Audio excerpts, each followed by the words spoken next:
तर ही आहे एका पेशंटने इंस्टाग्रामवरती केलेली कमेंट. मला ते DM मध्ये प्रश्न विचारतात आणि इंस्टाग्रामवरती पेज आहे, त्यावरती मी विविध प्रकारचे शॉर्टकटमध्ये औषधाचे प्रयोग सांगत असतो. लोकांची संभोग शक्ती वाढावी, त्यांच्या आयुष्यामध्ये सुख, शांती, आरोग्य, समाधान, ऐश्वर यावं. कारण की संभोग जर व्यवस्थित जर चालला तर संसार एकदम व्यवस्थित चालतो. तर ज्या लोकांचं व्यवस्थित पोट साफ होत नाही, ज्यांना ॲसिडिटी, अपचन, गॅसेस किंवा स्किन प्रॉब्लेम आहेत, ज्याच्यामुळे काय होते, शरीरामध्ये उष्णता आहे, त्यामुळे उष्णतेमुळे वीर्य कसं असते, हे एका तुपासारखं असते. शरीरामध्ये थोडी जरी उष्णता वाढली, शरीरामध्ये कुठे जरी काही जरी प्रॉब्लेम असला, उदाहरणार्थ तुमची पायाची करंगळी जरी दुःखी असली तरीसुद्धा तुम्हाला संभोगाची उत्साह येत नाही. सगळं लक्ष, माणसाची एनर्जी तिथेच असते. आणि जर तुमचं पोट जर व्यवस्थित साफ होत नसेल, म्हणजे पोटामध्ये घाण असेल, तुमची गट हेल्थ खराब असेल, तर तोंडातून घाण वास येतो, डोळ्याभोवती काळे वर्तुळ होतात, सतत जे डोकं असते ते पोटामध्येच लागलेलं असते की मला पोट साफ झालेलं नाही, फ्रेश वाटत नाही, रात्री व्यवस्थित झोप येत नाही, गॅसेस होत राहतात.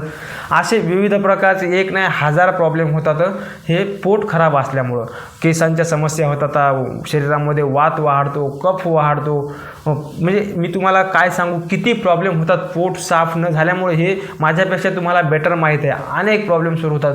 सर्व आजारांचं जे मूळ जे आहे ते पोटाच्या साफ न होणं हेच आहे, म्हणजे मलबद्धता म्हणजेच कब्ज.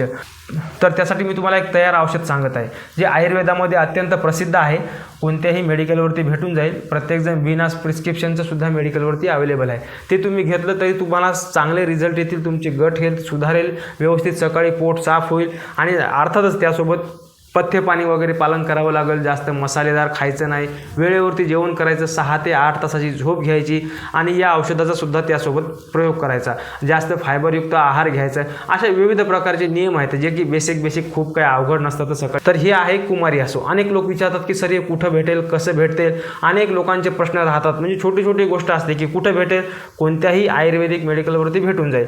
कोणतं घ्यायचं, तर हे बघा, हे जे फोटोमध्ये दिसत आहे हे पतंजलीचं आहे कुमारी असो. हे काय कोणत्याही कंपनीचं स्पॉन्सरशिप नाही, परंतु ज्या लोकांकडे पैसे कमी आहेत जे तर त्यासाठी कमी किमतीमध्ये क्वांटिटी मिळते आणि बऱ्यापैकी क्वालिटी चांगली सुद्धा आहे.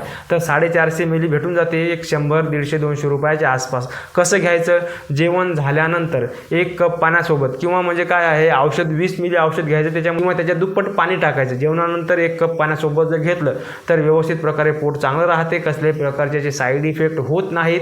हे कोण घ्यायचं, फक्त पुरुषांनी घ्यायचं. ज्यांना कसल्याही प्रकारचे BP, शुगर किंवा अन्य प्रकारचे आजार क्रिटिकल आहेत त्यांनी एकदा तुमच्या डॉक्टरांशी कन्सल्ट करायचं. कोणतीही गोष्ट यूट्यूबवरती बघितली म्हणजेच ती केली पाहिजेत असं नाही. तर जर तुम्हाला काही पर्सनल मार्गदर्शन हवं असेल तर दिलेल्या इंस्टाग्राम ID वरती किंवा व्हॉट्सअप नंबरवरती तुम्ही संपर्क करू शकता आणि तुम्हाला योग्य ते मार्गदर्शन केलं जाईल. धन्यवाद.